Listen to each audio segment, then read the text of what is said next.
Bonjour à tous, c'est une joie de vous accueillir sur le plateau de Vitamine B. Sur ce plateau aujourd'hui, mon invité c'est Diana Hollande-Ferrero. Bonjour Diana. Bonjour. Tu vas bien? Très bien, merci.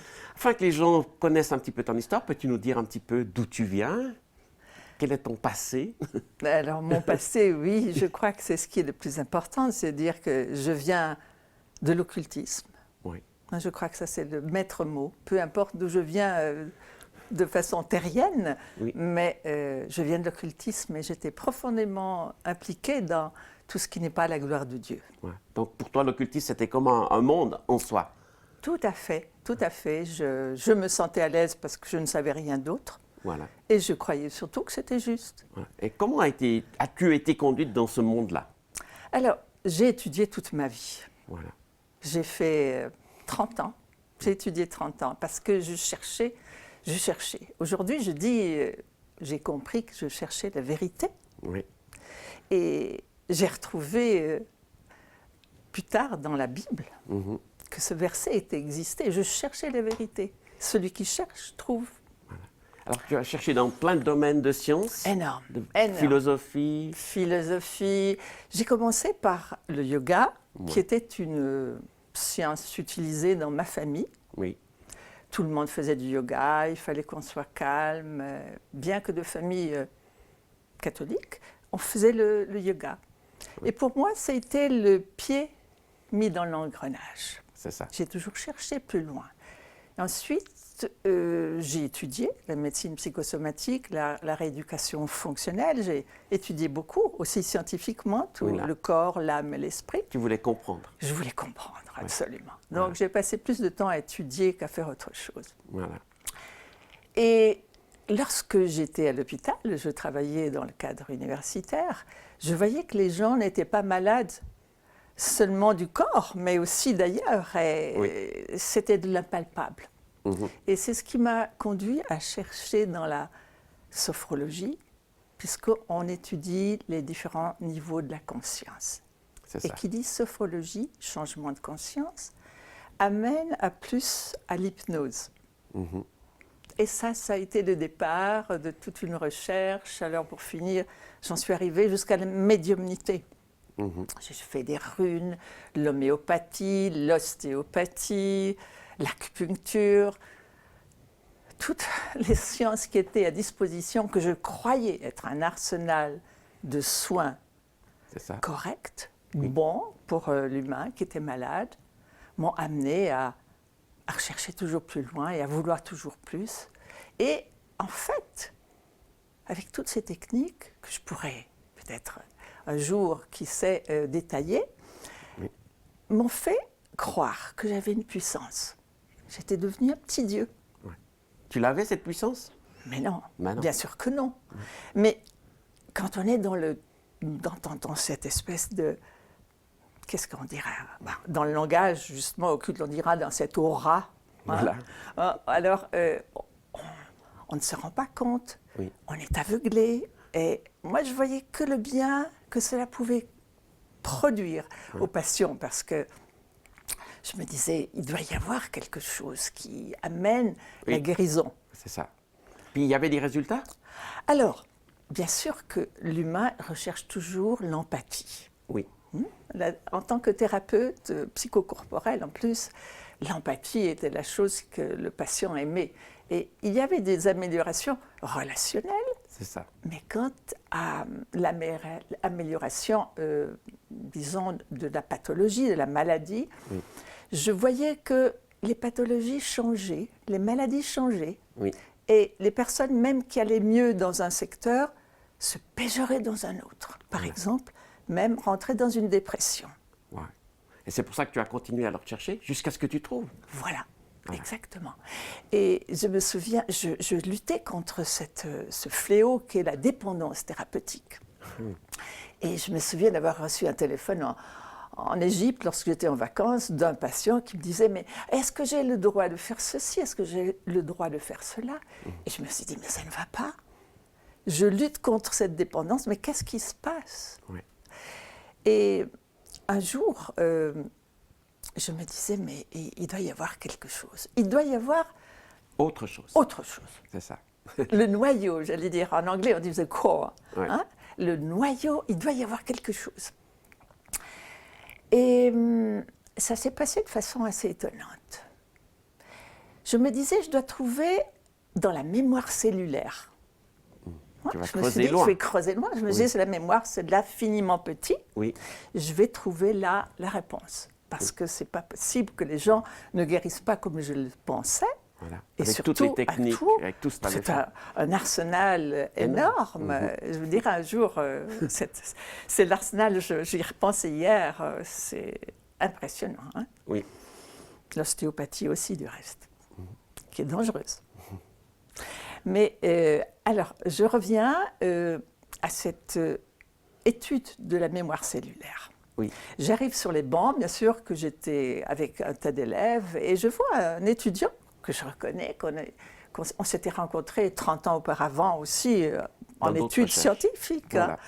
Puis il me dit, mais qu'est-ce que tu fais là? Tu cherches toujours, me dit-il. Ah, je dis, oui, alors je cherche toujours. Oui. Et il me lance un petit fascicule qui s'appelle La Voix, mais c'est les hommes d'affaires du plein évangile. Ça vous dit quelque chose, je pense? Ah oui, c'est ça. Je regarde ça, je prends à la maison, et puis je dis, mais c'est bizarre. Évangile, il parle de l'argent, des hommes d'affaires. Des choses qui ne vont pas très bien Ça ensemble. ne va pas ensemble, d'après moi. Voilà. Oui. Mais je sonde un peu plus loin, et je regarde qu'il y avait un numéro de téléphone, et je téléphone, je dis, vous pouvez m'expliquer pourquoi est-ce qu'on met Dieu dans l'histoire de l'argent? Oui. Et puis on me dit, oui, on pourrait, ben, venez nous voir à tel et tel jour, voilà, nous faisons prière, jeûne et prière, Voilà. les hommes d'affaires du plein évangile. Et là, il y a eu la présence du Saint-Esprit qui a révélé, mais de façon fulgurante, je l'ai lu après dans la Bible, un petit peu à la Paul. Oui, c'était un changement. Je suis tombée de mon cheval, mes écailles sont tombées, mais c'est donc pas ce que Dieu veut. 30 ans qui s'effacent. 30 ans, mais en l'espace d'une seconde. Wow. Et vraiment, je me suis dit, mais je ne fais pas ce que j'aimerais faire, mais je fais ce que je ne dois pas. Ouais. Mais comment faire? Et alors, de façon surnaturelle aussi, une des personnes de l'Assemblée, donc des hommes d'affaires du plein évangile, m'a dit, mais est-ce que vous voulez connaître la vérité? Parce que quand, pendant la séance de prière, Oui. j'entends quelqu'un qui dit, mais Seigneur, ces 22 diplômes ne lui servent à rien, montre-lui que c'est toi qu'elle cherche. Je dis, mais qui c'est qui? Je connaissais personne. Qui c'est que j'ai 22 diplômes? Qui c'est qui t'a dit? Qui c'est qui t'a dit? Voilà. Et là, ça commençait à travailler mon cœur. Et moi qui avais toutes ces techniques aussi d'hypnose, de maîtrise de moi, Ouais. je ne pouvais plus me maîtriser. Je pleurais. J'avais été touchée dans mon cœur et je pleurais. Tout était hors service, Ouais. là. Et on est venu me dire, mais est-ce que vous voulez qu'on vous amène à la connaissance de la vérité? Ah, ben oui, Bien sûr. bien sûr. C'est ce que je cherche. Je cherche depuis toujours. Voilà. Et ça s'est passé de façon mais extraordinairement simple, il faut dire, naturelle. Eh bien oui, je cherche la vérité. Si c'est ça, alors oui, alors enseignez-moi, montrez-moi, qu'est-ce que c'est? Et je me suis agenouillée là, c'était comme si c'était une chose normale, j'ai demandé pardon, j'ai pardonné à ceux qui m'avaient offensé, Oui. et j'ai accepté le Seigneur comme mon maître et Seigneur. Et là, je ne sais pas si on peut aussi en parler, enfin, il y a une chose surnaturelle qui s'est passée, parce qu'ils sont venus à plusieurs, ils ont prié, puis ils priaient une langue spéciale. Moi qui connais quelques langues d'Europe, Oui. je me dis, mais ça c'est du caucasien. Tu parlais plusieurs Ils langues. parlaient des langues bizarres. Oui. Et là, je dis, Seigneur Jésus, alors donc on parle de toi, si c'est de toi, et si je ne te connais pas, s'il te plaît, montre-moi. Puis j'entends tout naturellement, ouvre la bouche. Et moi, c'est comme si quelque chose était arrivé sur moi, Oui. en moi. Je parle une langue que je ne connaissais pas. Pourtant, tu en avais apprises plusieurs. Et Exactement. c'est là que tu l'as apprise d'un coup. D'un coup, ouais, ça c'est le miracle de Dieu, mais ça c'est extraordinaire. Voilà. Et voilà, et j'étais baptisée du Saint-Esprit. Enfin, c'est comme ça que j'ai pu le revoir dans la parole. Et depuis lors, c'est vrai que j'ai compris tellement plus de choses. Et à la suite de cette conversion, et c'est la raison pour laquelle on va arriver, je pense, sur un verset qui m'a beaucoup touchée, j'ai entendu de nouveau une chose hors du commun, surnaturelle. Faute de connaissance, mon peuple meurt, tu lui enseigneras la voie de la guérison. Puisque j'étais thérapeute, donc tu lui enverras le moyen de guérir à travers ma parole. Donc tu as commencé à découvrir la Bible en fait. Alors oui, alors je leur ai demandé tout de suite une Bible. J'aurais dit, écoutez, moi je ne connais pas ce qu'il y a là-dedans, mais je veux découvrir ça, parce que ce que je cherche, c'est la vérité. Voilà. Donc tu as lu ce verset de Osée 4, verset 6, qui dit « Faute de connaissance, mon peuple meurt ». Exact. Alors ça t'a frappé. Frappé. Interpellé. Absolument. Ouais. Alors là... Est-ce que toi, tu avais beaucoup de connaissances? Mais énormément. Voilà. Mais avec de l'orgueil, avec une notion tout à fait ésotérique, hein, voilà. Occultisme à 100%. Oui. Et là, tout d'un coup... C'est une autre connaissance. Une autre connaissance, oui. Alors tu as continué, j'imagine, de lire la Bible et de creuser le sujet? Pendant 3 ans, jour et nuit, je la mangeais. J'ai aussi vu que c'était un verset après, mais je la mangeais, je voulais savoir. Oui. Je voulais la vérité. Oui.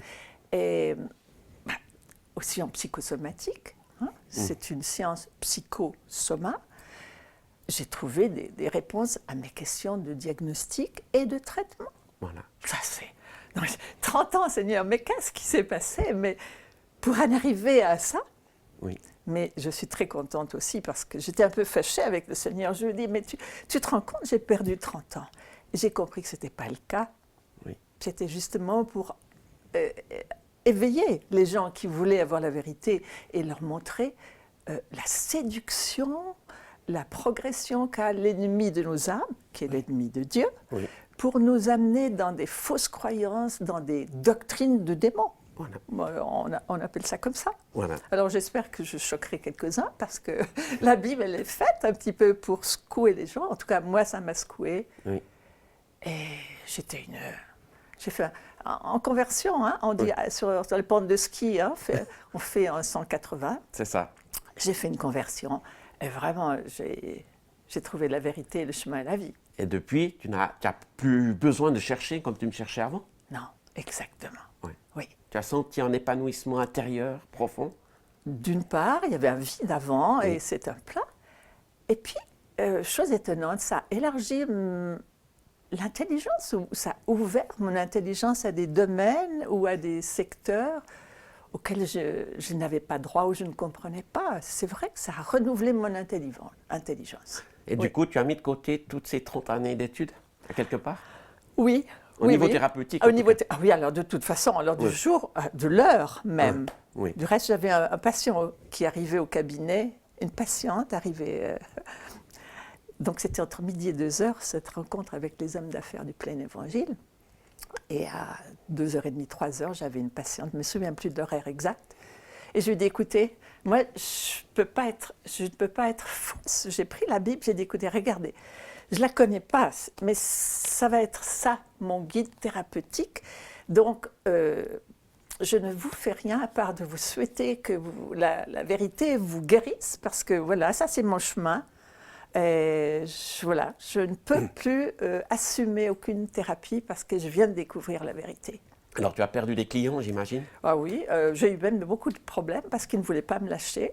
J'ai même un mari qui est venu me dire « Non, mais vous n'avez pas le droit. Puis vous n'avez pas le droit de dire que vous faites, que vous allez changer à cause de la Bible. Vous n'avez pas le droit de parler de la Bible à ma femme. » Alors oui, mais le Seigneur a été grandiose, comme je le découvrais. Je dis, Seigneur, je te remets le dossier, hein, parce qu'il a dit qu'il allait m'accuser, que je devrais aller au tribunal. Et j'ai dit, Seigneur, écoute, moi, j'ai découvert ce trésor, je ne peux pas me taire. Voilà. Et à toi de faire. Et ça s'est plus que calmé, ça s'est annihilé de façon naturelle.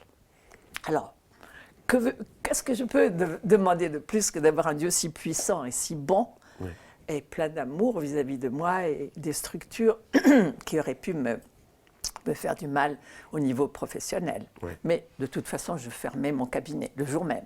Voilà. En tout cas, merci beaucoup pour cet échange. Ça passe très vite. On a envie Ah oui. d'entendre beaucoup d'autres choses. Peut-être qu'on aura l'occasion lors d'une autre émission d'entendre la suite de ton cheminement. Très volontiers. Et c'est ce qu'on dit à tous ceux qui nous suivent aussi. Eh bien, cherchez, continuez de chercher parce que vous pouvez le trouver. Dieu se laisse trouver. Dieu n'est pas caché. Dieu répond à vos attentes. Oui. Mais allez le trouver dans la Bible, sa parole qu'il nous a donnée afin de le découvrir vraiment comme Diana l'a expérimenté. À bientôt pour une prochaine émission Vitamine B.